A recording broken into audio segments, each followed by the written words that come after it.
Nous sommes en train de parler sur né pour... Né pour quoi? Né pour une... Ah, nous sommes nés pour une mission. J'aimerais bien vous parler pendant 15-20 minutes et puis je vais m'arrêter. Lisez-moi dans... projetez-moi dans... Actes chapitre 4, verset 12. Actes des apôtres chapitre 4, verset 12. Est-ce qu'on peut le lire?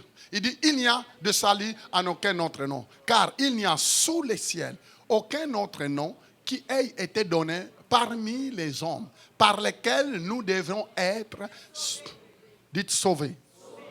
Dites encore sauvés. En fait, nous sommes en train de parler de notre sujet que j'avais commencé la fois passée. Nous sommes nés pour une mission.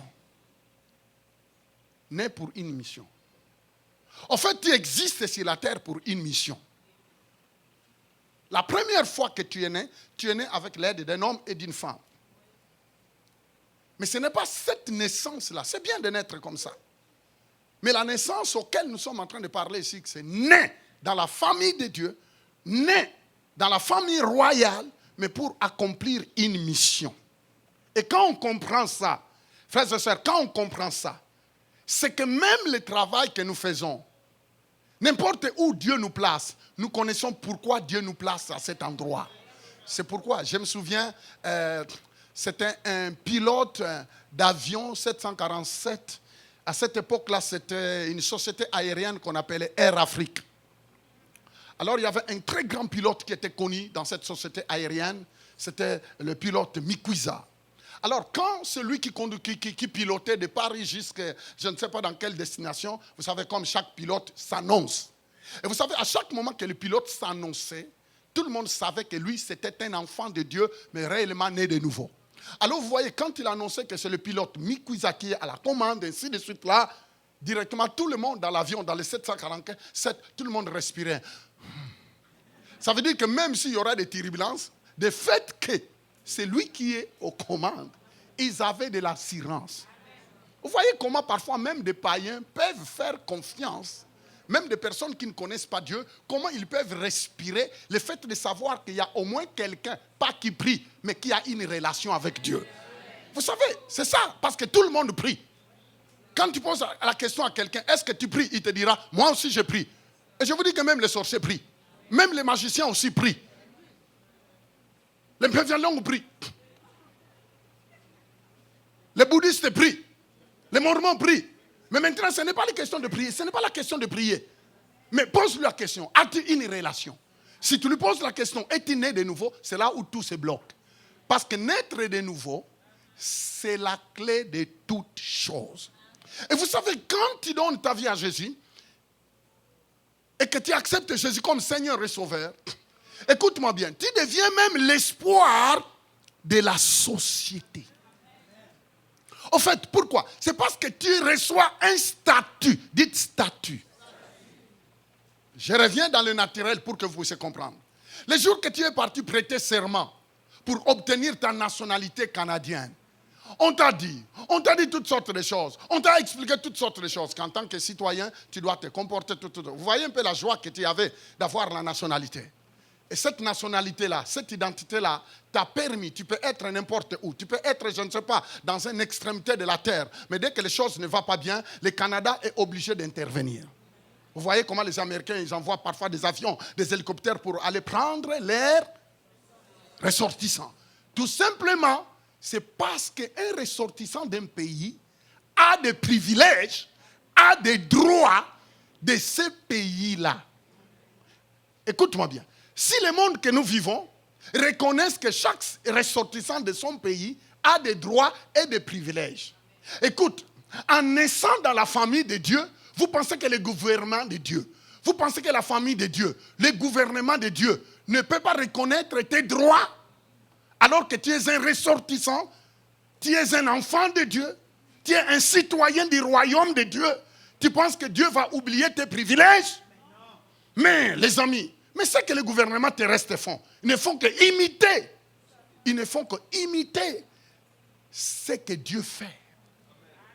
Les amis, ne faites pas de l'église, ne faites pas de ta foi une tradition, une religion. Moi, je n'ai pas de religion, Nous ne croyons pas dans une religion. Les religions sont à la base de toutes les guerres du monde. Mais Jésus-Christ, quand il est venu, il a amené une relation. Il a dit, c'est lui qui m'a vu à vie Dieu. C'est pourquoi il a dit, quiconque croit en moi, moi et mon Père et le Saint-Esprit, nous viendrons s'installer dans sa vie. Ça veut dire que cette personne-là est acceptée dans la famille de Dieu. Qui est là?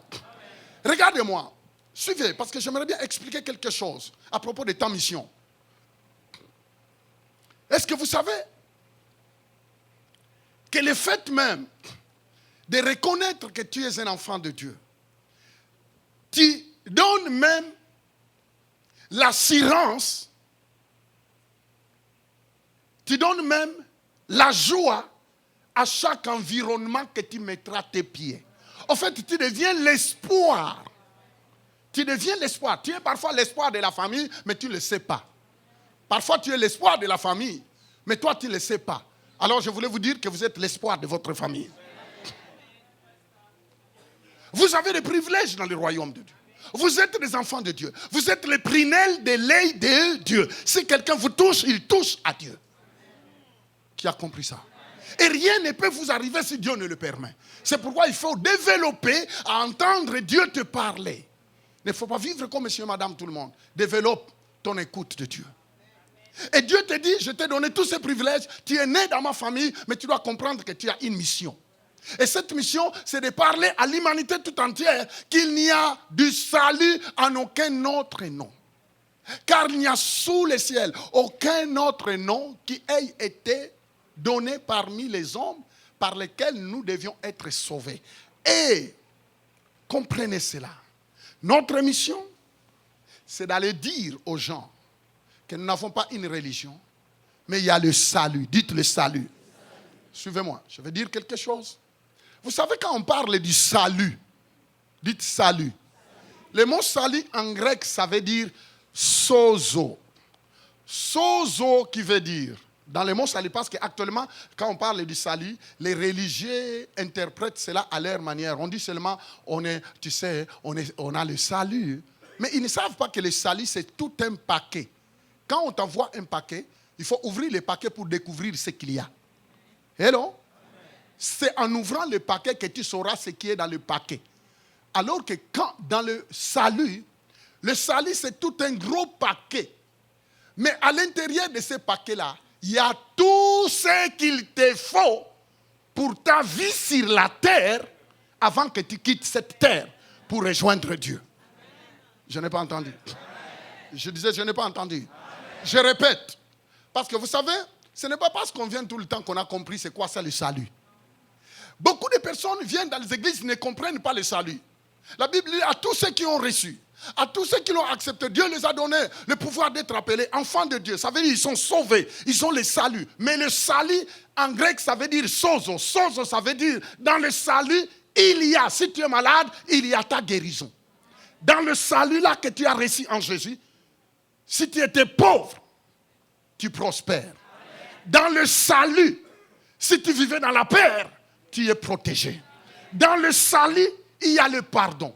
Dans le salut, il y a la délivrance. Dans le salut, même si tu es né dans une famille qui était 17 fois bloquée, mais comme toi tu as accepté le salut, dans le salut, ta délivrance est inclue. Quelqu'un peut dire amen. Le mot salut incombe tout ce qu'il te faut. C'est pourquoi, si vous lisez les épîtres, la Bible dit, pour ce qui concerne ta vie, Dieu a tout prévu. Dieu nous a donné. La Bible dit Dieu nous a donné. Dieu nous a donné. Ça veut dire ce n'est pas qu'il nous donnera, mais Dieu t'a déjà donné. Dieu, dites avec moi, Dieu m'a déjà donné. Regardez-moi. C'est pourquoi quand je vous regarde, personne ne peut dire que non, moi, ma vie finira comme ceci. Non, même si aujourd'hui, tu ne vois pas ce que tu dois voir, même si aujourd'hui, tu te vois comme quelqu'un qui a raté, même si aujourd'hui, quand tu regardes dans ton compte, tu te dis il n'y a pas d'espoir. Mais ça, ce n'est que ce que tu vois. Mais n'oubliez jamais que dans le salut, il y a toute la provision. Mais Dieu va te le révéler étape par étape. Étape par étape. Étape par étape. Je vais vous donner encore un autre exemple. Un autre exemple que j'aimerais vous donner. Dieu est ici avec un panier. Dieu est ici avec un panier. Dans ce panier, il y a la prospérité, il y a la guérison, il y a la protection, il y a tout ce qu'on peut avoir. Maintenant, toi tu viens, tu me places ta main dans le panier. Tu prends seulement le paquet de la protection et tu sors. Tu dis, alléluia, Dieu m'a béni. Dieu m'a béni, vraiment. Je vivais tellement dans la peur que maintenant je me sens en paix. En fait, quand tu es venu, tu as mis seulement ta main sur le paquet là qui parle de la protection. Maintenant, tu dis, Dieu t'a béni. Pourquoi? C'est parce que ta main s'est arrêtée seulement sur ce paquet là qui parle de la protection. Qui est là? Mais par contre, tu peux dire non. Le panier de Dieu est tellement rempli que j'aimerais bien ajouter. Tu peux prendre la prospérité. Parce que dans le panier que Dieu tient dans ses mains, il y a la prospérité. Il y a la protection. Il y a les pardons. Il y a tout. Mais maintenant, si toi, tu t'arrêtes seulement à la protection, tu peux traîner ton corps avec une maladie, mais alors que tu peux prendre aussi quoi? La guérison. Oh, je n'entends pas. Mais maintenant, si toi tu prends seulement la guérison et la protection, alors que dans le panier que Dieu tient dans ses mains, il y a la prospérité. Tu vas commencer à témoigner par toi. Ah, béni soit le nom du Seigneur, Dieu m'a protégé. Ah, béni soit le nom du Seigneur, j'étais malade, j'ai été guéri. Mais maintenant, comme toi tu n'as pas placé encore ta main pour prendre la prospérité, tu verras d'autres personnes qui se sont avancées et ils ont pris la prospérité. Oh. Qui est là avec moi? Écoute-moi bien. Pourquoi on appelle Dieu El Shaddai? Pourquoi on appelle Dieu El Shaddai? On l'appelle El Shaddai. Ça veut dire que le Dieu suffisant. Le Dieu suffisant. Regardez-moi. Quand tu donnes ta vie à Jésus, tu reçois le Dieu qui suffit en lui-même. Ça veut dire Dieu, quand il vient dans ta vie, il suffit pour tous tes besoins. C'est pourquoi on l'appelle El Shaddai. J'étais en train de dire, il faut apprendre à connaître le nom de Dieu. Parce que le nom de Dieu que tu vas connaître va stimuler ta foi. Écoutez-moi bien. Les trésors de Dieu sont remplis. Les trésors de Dieu est à votre disposition. Mais tout cela va dépendre de comment tu vas renouveler ton intelligence. Malheureusement, on est bloqué ici. Est-ce que vous savez que nos pensées nous bloquent? Je ne sais pas là. Beaucoup de personnes peuvent venir dans les églises au siècle et des siècles, mais ils sont coincés ici. Ils sont bloqués ici. Ils sont bloqués. Ils sont bloqués. C'est pourquoi l'apôtre Paul a dit que tous ceux qui acceptent Jésus comme Seigneur et Sauveur, la deuxième chose que tu dois faire, tu dois permettre à ton intelligence de changer. Ta façon de penser doit être renouvelée.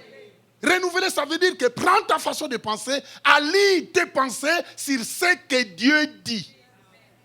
Ça veut dire quand tu penses, commence à penser qu'est-ce que Dieu dit dans chaque domaine de ta vie.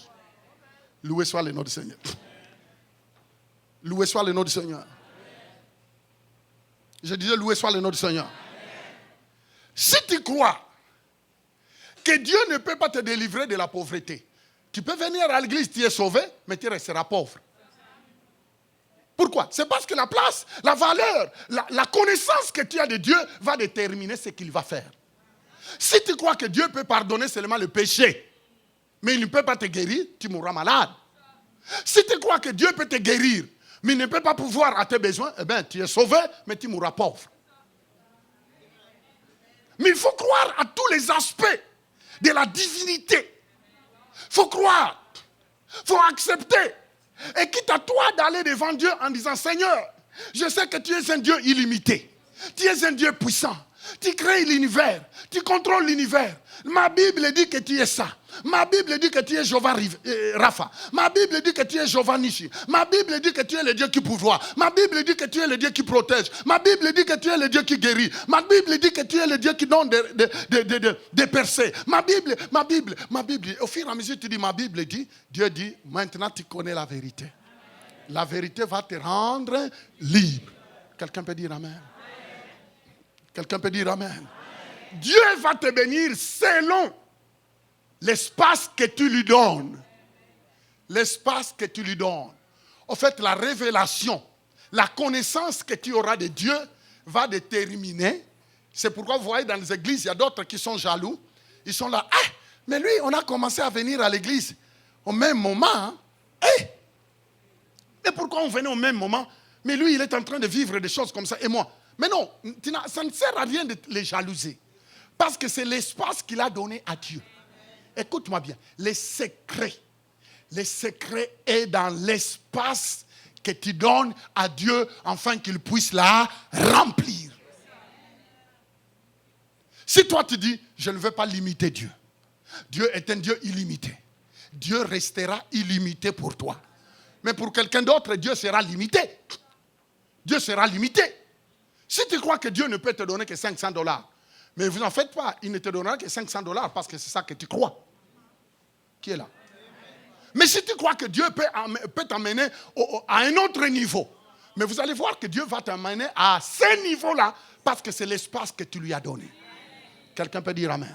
Si tu crois que Dieu est capable de restaurer ta situation, au-delà de tes attentes, ça veut dire que même si ta situation est en train de craquer, vous savez, il y a des moments où Dieu permet que ta situation s'empire.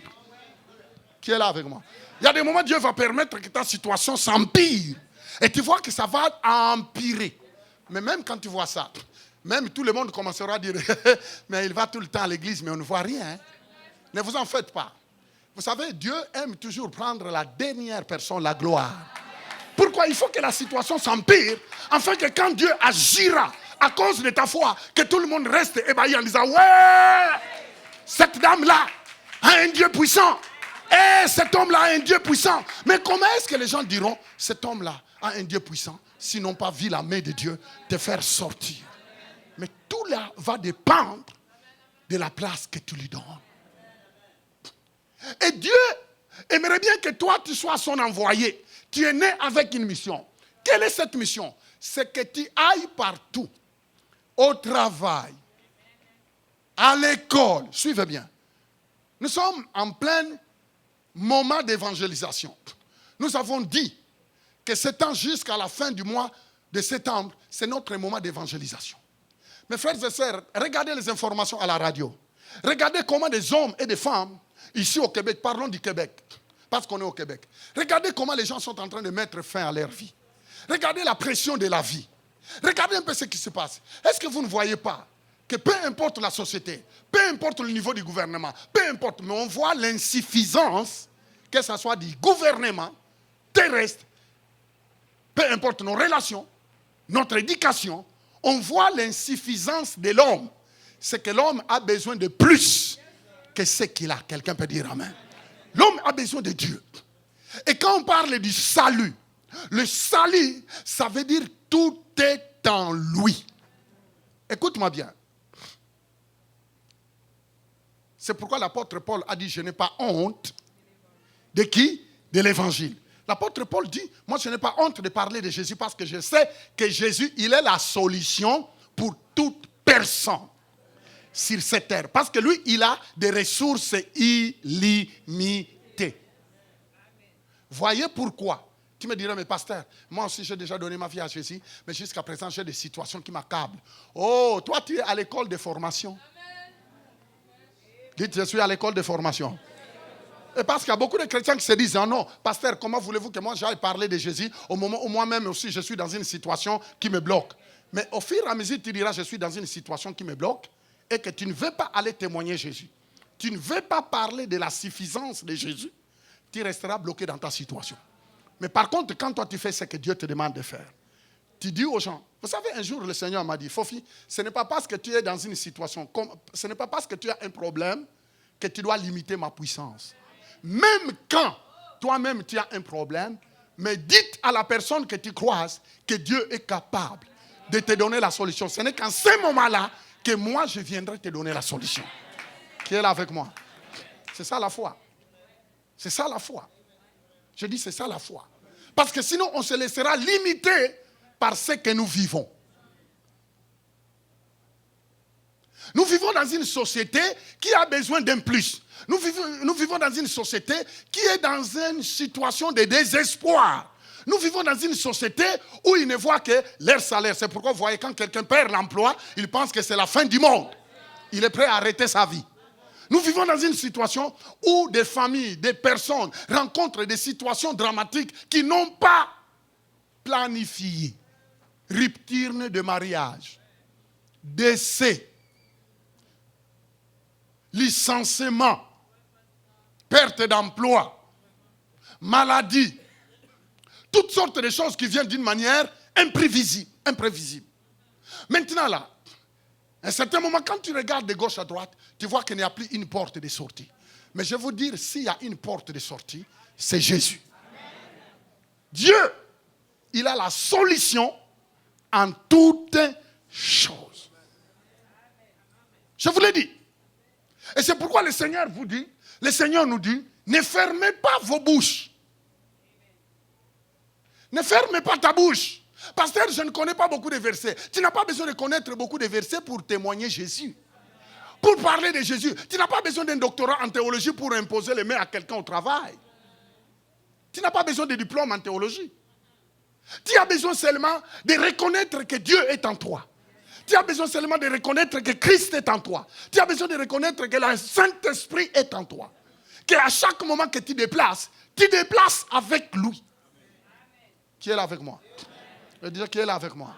Vous connaissez la professeure qui vient souvent ici? Elle est professeure à l'université. Elle était venue ici. Tous les médecins l'ont dit que non, ton cas, c'est un cas difficile. Elle souffrait d'une dépression qui l'a rendue dans un état végétatif. Elle venait ici, quelqu'un l'a invitée et elle est venue un mercredi avec tous ces paniers de médicaments. Vous savez, après avoir écouté la parole de Dieu, elle est professeure à Rimouski. Après avoir écouté la parole de Dieu, ce soir-là, elle n'a pas pu prendre même un comprimé qu'elle s'est endormie avant d'arriver à la maison. Dans la voiture. Vous savez ce qui a fait ça? La parole qu'elle a entendue l'a libérée. La parole de Dieu qui a été annoncée, comme la parole de Dieu est Dieu. Est-ce que vous savez qu'au fur et à mesure que vous écoutez cette parole-là, vous écoutez Dieu. Et en recevant cette parole-là, c'est la personne de Dieu. Cette parole-là est en train de traiter. Maintenant même que vous l'écoutez, elle est en train de traiter des maladies dans votre corps. En 92, j'étais sur Jean Talon, dans un auditorium qu'on appelle la Dauversière. En 92. Frère Jean-Louis, je crois que tu étais là. J'étais en train de prêcher.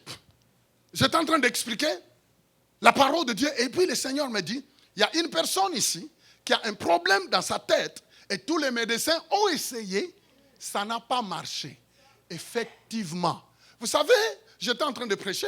J'entends le Seigneur me dire, il y a une personne qui a un problème. Son problème, tous les médecins ici. Vous savez, il a fait tous les hôpitaux. Il s'est retrouvé à l'hôpital universitaire. En tout cas, il y a tout. À Choum, je crois qu'à Sherbrooke. On a essayé, vous savez ce qu'on lui a dit, les médecins lui ont dit, monsieur, retourne chez toi et va attendre la mort. Retourne chez toi en Afrique, parce que nous avons, et tous les étudiants en médecine, il était devenu un cobaye. On a essayé. C'était pratiquement impossible. Les amis, quand je vous dis, ouvre la bouche, parlez de Jésus, parce que Jésus est suffisant pour les besoins de chaque. Je dis seulement, il y a une personne dans la salle, tu as une maladie que les médecins ont dit, c'est pratiquement impossible. Ta tête, et vous savez, au moment où je le disais, je ne savais pas que je connaissais quelqu'un qui avait, quand ça lui prenait, il devenait un fou. Il devrait avoir des oreillers.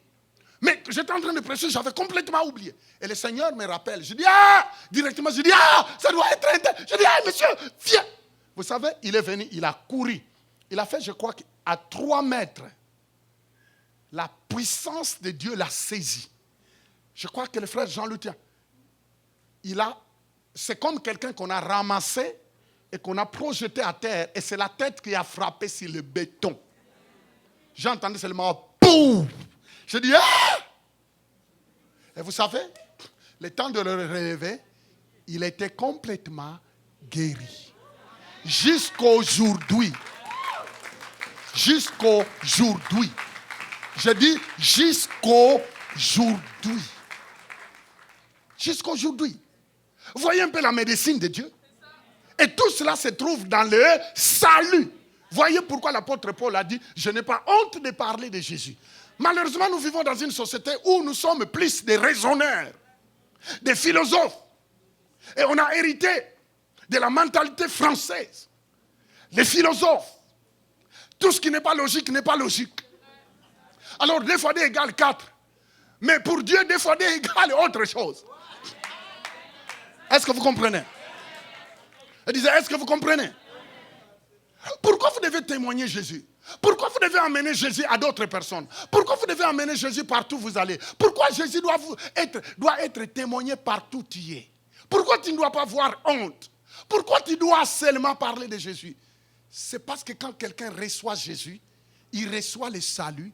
Ça veut dire qu'il reçoit, c'est lui qui donne la solution à tous ses problèmes. Merci Seigneur. Je disais merci Seigneur. Je disais merci Seigneur. Voyez pourquoi chacun de nous, en ce moment, doit s'élever. Lisons un peu avant de terminer. Romains chapitre 6, verset 13. Et puis on va terminer dans Luc chapitre 22, verset 42. Romains chapitre 6, verset 13. Qu'est-ce qu'il dit? Il dit, ne livrez pas vos membres au péché comme des instruments d'iniquité. Mais donnez-vous vous-même à Dieu comme étant vivants de mort que vous étiez. Et offrez à Dieu vos membres comme des instruments de justice. Il dit, offrez-vous. Dieu te demande de t'offrir. Offre à Dieu quoi? Tes membres. Moi, j'aimerais vous dire quelque chose. Que ton corps, à partir de maintenant, devienne un instrument de Dieu pour toucher un monde qui est en train de se perdre. Qui est là? Que ta bouche, que tes mains. Mes frères et sœurs, il y a d'autres personnes que moi je ne croiserai pas, mais vous allez les croiser. Vous allez les croiser. Je dis vous allez les croiser. Il y a d'autres personnes que le pasteur ne croisera pas, mais Dieu le mettra sur votre chemin. Qui est là avec moi? Dieu le mettra sur votre chemin. Et la personne que Dieu va utiliser pour les amener à lui, c'est toi. Ce n'est pas Billy Graham. Ce n'est pas Benny Hinn. Ce n'est même pas Fofi. Mais c'est toi qu'il va utiliser. Et vous ne connaissez pas la joie qu'il y a à amener une personne à Jésus. Parce que vous lui donnez le meilleur qui puisse exister.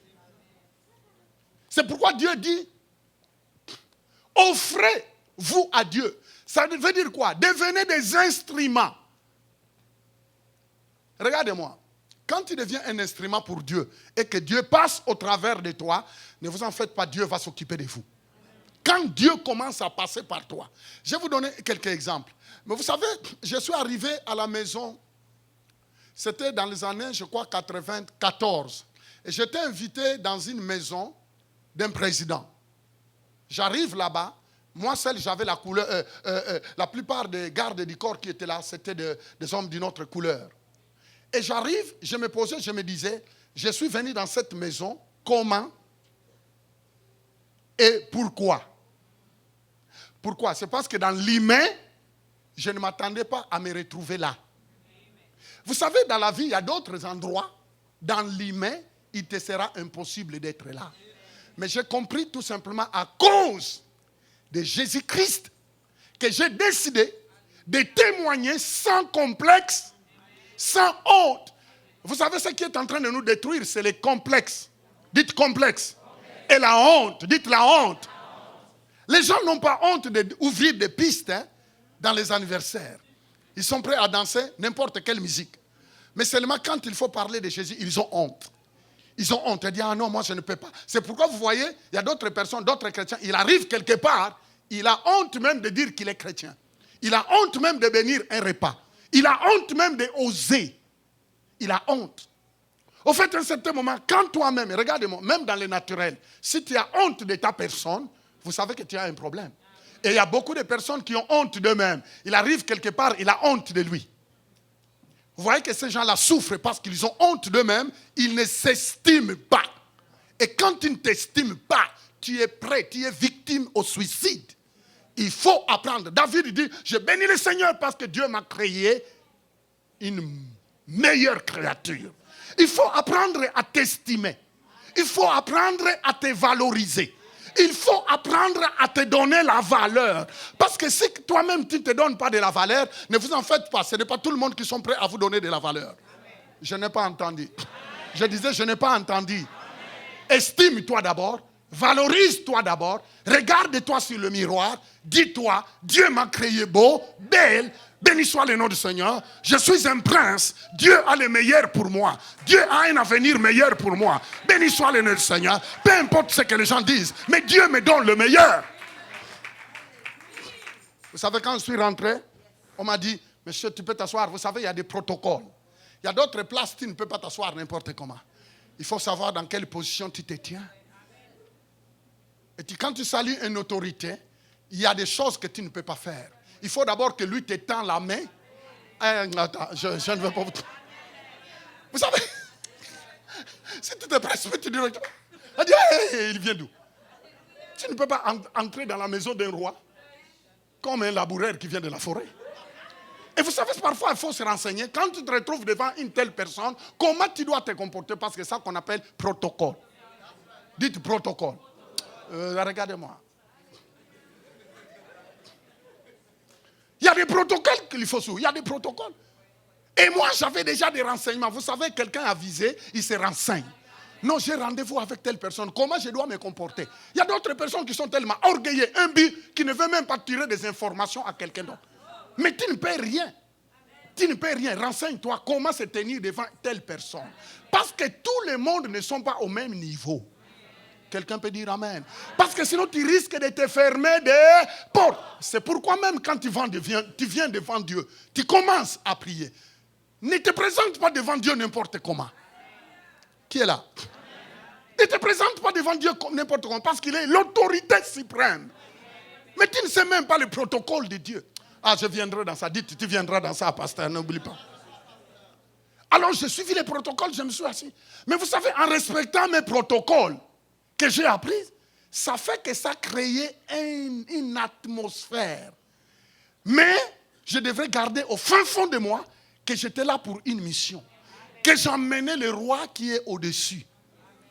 Et quand j'ai eu la parole, après avoir parlé pendant 25 minutes, de qui? De Jésus, pas d'une église. De Jésus, pas d'une religion. De Jésus, et vous savez, Jésus lui-même a commencé à parler dans le cœur de ses autorités. Et quand j'ai posé la question sans imposer, est-ce que tu y a quelqu'un qui aimerait bien réconcilier sa vie avec Dieu en acceptant Jésus? J'ai vu timidement les gens se regarder les uns les autres et les gardes du corps et la famille présidentielle, tous se sont retrouvés à genoux, un à un, ils ont accepté Jésus. Je vais vous dire quelque chose. Je termine avec cet exemple. J'ai eu un exemple. J'étais kidnappé, moi. Ah oui, j'ai été kidnappé, moi. On m'a kidnappé. Par 3 gaillards. Oui, 3 gaillards. Où? Ici à Montréal. Où? Sur Rue du Centre. À quelle heure? À 23h40.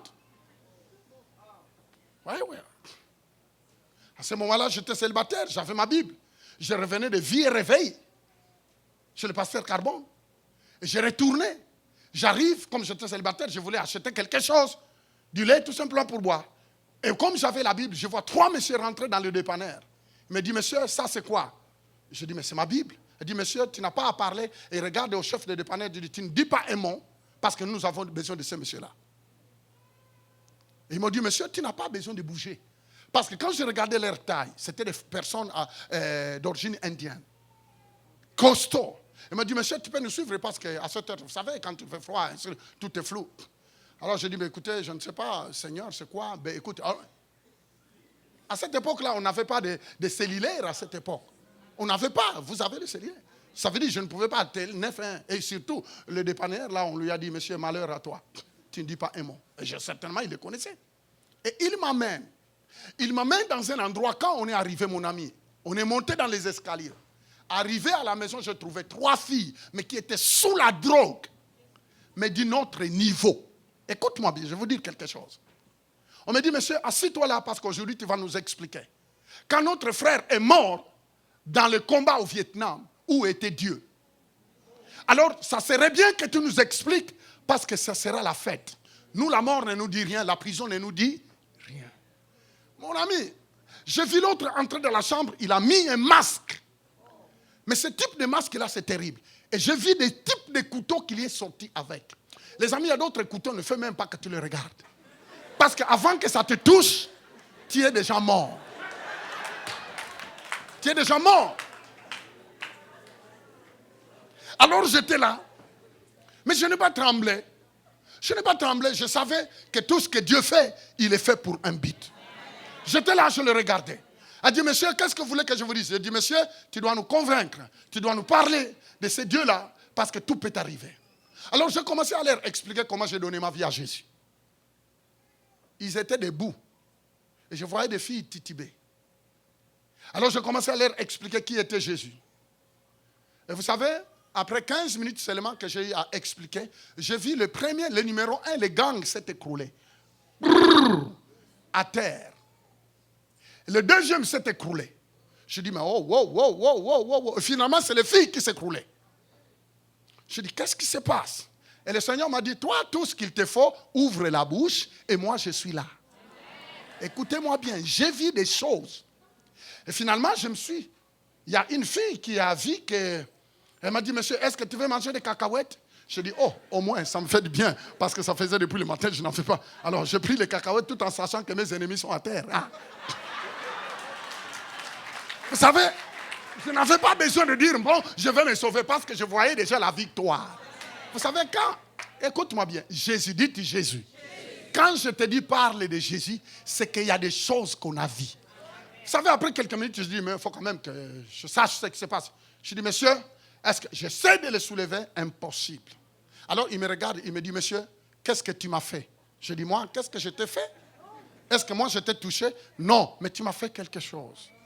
Il me semble que tu dégages quelque chose qui m'a paralysé. Les amis, ce que je vous dis là, Dieu m'est témoin. Je n'ajoute aucun commentaire. J'ai vu à maintes reprises que quand tu ouvres ta bouche et que tu témoignes Jésus, sans esprit de dispute, sans esprit de compétition, Jésus finit par se manifester. Mes amis, je vous encourage. Ne laissez pas cette opportunité à quelques prédicateurs reconnus mondialement à la télévision de parler de Jésus. Mais vous connaissez des personnes auxquelles vous devez parler de Jésus. Même si Dieu n'agira pas de la même manière dont il a opéré avec moi, mais Dieu finira par agir. Vous savez, à la fin, ils m'ont dit, après, vers 4h du matin, ils m'ont dit, ils se sont ressaisis. Elle dit, monsieur, nous voulons accepter ce Jésus. J'ai commencé à leur expliquer, ils ont prié, ils ont accepté Jésus. Elle dit, monsieur, tu nous garantis que demain tu ne fuiras pas. Donne-nous votre adresse parce qu'on viendra te chercher. L'autre dit, mon beau-père est en train de mourir à l'hôpital Saint-Luc. Est-ce que peux-tu nous accompagner pour aller prier? Ils sont venus me chercher, rue du Centre. On est parti. J'ai imposé le main à son beau-père. Dieu l'a guéri. Dieu l'a guéri. Dieu l'a guéri. Vous direz, pasteur Fofi, mais c'est parce que toi tu es pasteur. Non! La Bible dit dans Marc chapitre 16, voici les miracles qui accompagneront ceux qui croiront à mon nom. Il a dit, à mon nom, ils imposeront les mains aux malades et les malades seront guéris. S'il vous plaît, en sortant d'ici, vivez d'autres expériences. S'il vous plaît, ne fermez pas votre bouche. Si vous lisez dans Ésaïe, Dieu est en train de dire, qui enverrai-je? Dieu dit, qui enverrai-je? Qui parlerait de moi? Qui parlerait de ma part? Dieu est en train de chercher des hommes et des femmes qui doivent parler de lui. Dieu est en train de chercher des hommes et des femmes qui doivent aller en son nom. Mes frères et sœurs, vous allez vivre des miracles que vous n'avez jamais prévus. Que le Seigneur vous bénisse. Oh, que le Seigneur vous bénisse. Fermez les yeux. On va fermer les yeux, on va s'arrêter. Oh, que le nom de Jésus soit béni. Cet avant-midi, tu peux dire, Seigneur, me voici, envoie-moi. Mais au moment où les yeux sont fermés, s'il vous plaît, est-ce qu'on peut rester calme dans la salle? Je ne veux pas voir des déplacements, s'il vous plaît. Écoute, si vous êtes dans la salle, vous aimeriez bien donner votre vie à Jésus. Vous voulez que Jésus prenne la première place dans votre vie. Vous voulez recevoir le salut qui est dans la personne de Jésus. Tu peux seulement lever la main en disant, pasteur, prie pour moi. Au moment où tous les yeux sont fermés, tu peux seulement dire, pasteur, prie pour moi, je vais donner ma vie à Jésus. Et quand Jésus viendra en toi, il amène tout ce qu'il te faut pour ta vie. Il est mort à la croix pour toi et pour moi. Tu peux seulement lui dire, Jésus vient dans ma vie. Au moment où les yeux sont fermés, si tu veux que Jésus vienne dans ta vie, j'aimerais bien prier pour toi. en levant seulement la main, de là où tu es, je vais prier pour toi. Tu lèves seulement la main droite. Merci, merci. Merci. Ça prend du courage. Même moi qui vous parle, un jour j'avais levé ma main. Il y avait au moins 400 quelques personnes. Et il y a une voix qui te dit non, ne lève pas la main, qu'est-ce que les gens diront? Si tu entends cette voix-là, ça ne vient pas de Dieu. Lève seulement la main, dites à Jésus, viens dans ma vie. Merci pour le courage. Merci. Vous n'êtes pas ici par hasard. Et j'en suis sûr et certain. Merci. Ça prend du courage. Merci. Et je sais que parfois tu es là. Tu veux lever ta main. Jésus-Christ a dit, c'est lui qui aura honte de moi devant des humains. Moi aussi, j'aurai honte de lui devant Dieu et les anges. C'est lui qui va m'accepter publiquement. Moi aussi, j'honorerai son nom. Lève seulement la main droite. Mais moi qui te parle, j'avais fait cette prière. Merci. Maintenant, je vais demander à tout le monde, et ceux qui ont levé leurs mains, de répéter avec moi cette prière. Dites avec moi, Seigneur Jésus, ce matin, j'ai compris que je suis né pour une mission. Ce matin, j'ouvre mon cœur, je te donne ma vie. Je fais de toi le Seigneur et le Sauveur. Je me répands de tout mon péché. Pardonne-moi et lave-moi par ton sang. Dès maintenant, je suis sauvé, pardonné, lavé, accepté dans la famille de Dieu.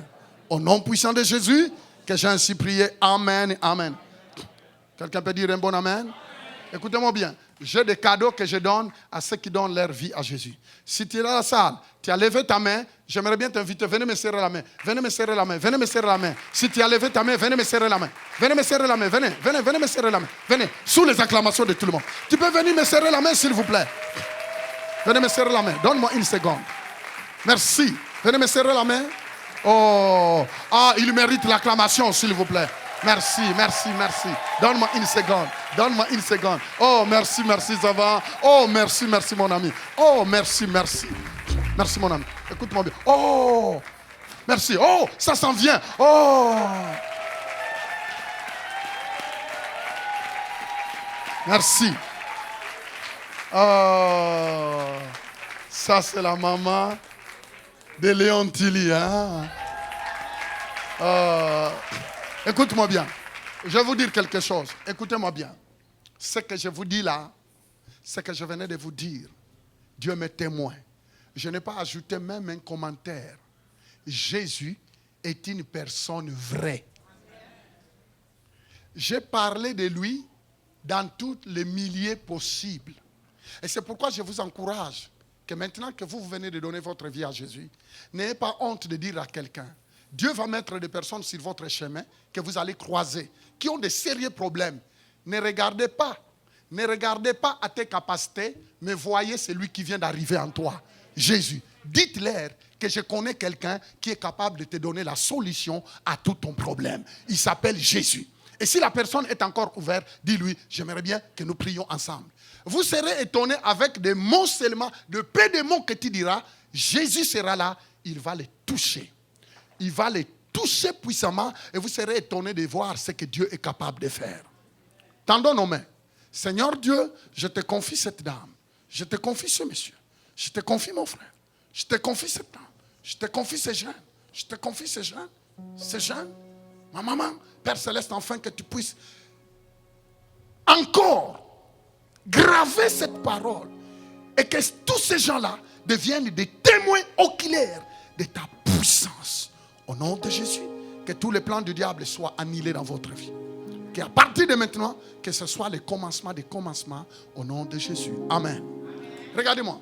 Le monsieur qui est ici, il va vous remettre un cadeau spécial et à partir de cela, ils vous expliqueront ce que nous sommes appelés à faire pour vous. Allez prendre votre cadeau, revenez dans la salle. Suivez-les. Allez prendre les cadeaux.